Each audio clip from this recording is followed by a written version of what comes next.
அன்பு நண்பர்களுக்கு வணக்கங்கள். நான் உங்கள் வாஸ்து வெற்றிவேல் பாலாஜி. நாம் இன்று ஒரு திருக்கோயிலை பற்றி பார்க்க போகிறோம்.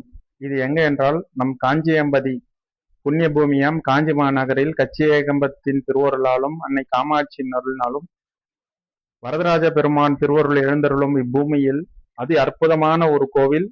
ஒக்கப்பிருந்தான் குல பக்கத்தில் உள்ள சப்த மாதர்களின் கோவில். அம்பாள் அங்கு உள்ள சப்த மாதர்கள் விசேஷம். அதிலும் அதிக விசேஷம் அக்னி உள்ள பன்னீஸ்வரர் என்ற அக்னீஸ்வரர் திருக்கோவில். அதிலும் பல விசேஷங்கள் உண்டு. குளத்தின் அக்னி மூலையில் இறைவன் எழுந்தருளி உள்ளார். அங்கு உள்ள அம்பாள் சப்த மாதர்கள் ஏற்கனவே அதி விசேஷம். அதுல இறைவனும் அந்த இடத்துல எழுந்திருக்காருன்னா எவ்வளவு பெரிய விசேஷம் பாருங்க. அந்த இடத்துல நம்ம வேண்டுதல் வச்ச என்ன சார் நமக்கு கிடைக்கும்? நம்ம வாழ்க்கையில என்ன விஷயம் வேணுமோ அதுக்கான அனைத்தையும் அள்ளி கொடுக்கிற இறைவன் அங்கு உள்ள அக்னிபுரீஸ்வரர்.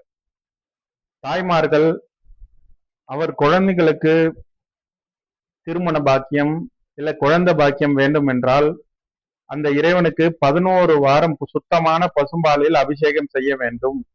11 வாரம் முடித்து 11வது வாரம் பால் அபிஷேகம் பண்ணி சந்தனாபிஷேகம் பண்ணணும். சுத்தமான பசும்பால், அது 1/4 லிட்டரா இருக்கட்டும் 1/2 லிட்டரா இருக்கட்டும், சுத்தமான பசும்பால் தான். சோமவார வழிபாடுனா சோமவார வழிபாடு 11 வாரம் பண்ணணும். இல்ல வெள்ளிக்கிழமை வழிபாடுனா வெள்ளிக்கிழமையே பண்ணணும். செவ்வாய்க்கிழமை வழிபாடுனா செவ்வாய்க்கிழமையே பண்ணிட்டு வரணும். 11 வாரம் கண்டிப்பா நீங்க முடிச்சு இறைவன்கிட்ட எனக்கு இது கிடைச்சிடுச்சு இறைவா அப்படின்னு நீங்க நன்றி தெரிவிச்சீங்கன்னா பாசிட்டிவா கண்டிப்பா அது உங்க வீட்டுல வெகு விரைவா நடைபெறும். அது குழந்தை பாக்கியம் நமக்கு கிடைக்கும். குழந்தைங்க வீட்டுல படிக்க மாட்டேங்கிறாங்க, தாய்மார்கள் எவ்வளவு சொல்லி கேட்க மாட்டேங்கிறாங்க குழந்தைங்கன்னா இங்க வேண்டுதல் வச்சீங்கன்னா குழந்தைங்களுக்கு படிப்பு செல்வம் கிடைக்கும்.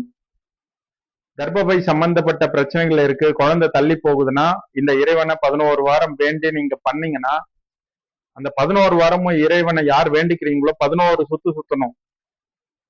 அதை பண்ண பண்ண பண்ண உங்களுக்கு பெரும் மாற்றம் வரும். நீங்க ட்ரீட்மெண்ட் எடுக்க எடுக்க உங்களோட உடம்பு நார்மலுக்கு குழந்தை பேரு கிடைக்கும்.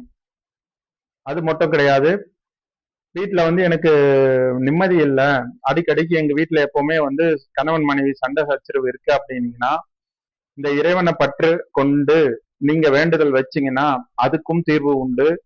மற்றும் போத வஸ்துக்கு அடிமையா இருக்காங்க, குழந்தையோ கணவரோ யாராவது இருக்காங்க அப்படின்னா நீங்க இவர்கிட்ட விண்ணப்பம் வச்சீங்கன்னா அதுல விடுபட்டு வருவாங்க.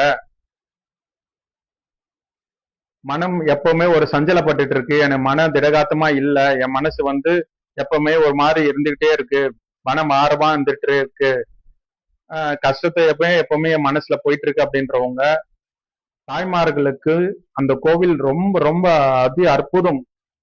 அந்த இடத்துல நீங்க உட்கார்ந்து இறைவனை நீங்க இதெல்லாம் எனக்கு கொடுத்த இறைவனே உனக்கு நன்றி அப்படின்னு வேண்டிக்கிட்டு சப்த மாதத்துக்கும் நன்றி சொல்லிட்டு போனீங்கன்னா அது அப்படியே நிறைவேறும்.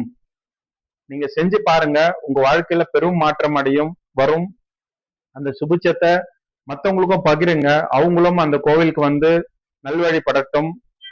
அன்பர்களுக்கு இக்கோவிலை பற்றி இந்த விசேஷத்தை பற்றி இந்த கோவில் நடைபெறும் அனைத்தையும் அடுத்த அன்பர்களுக்கு சொல்லுங்க. அவங்களும் அதை பற்றிட்டு அவங்க அவங்க வீட்டிலையும் இந்த சுபிச்சத்தை அடையட்டும். நன்றி, வணக்கம். உங்கள் வாஸ்து வெற்றிவேல் பாலாஜி.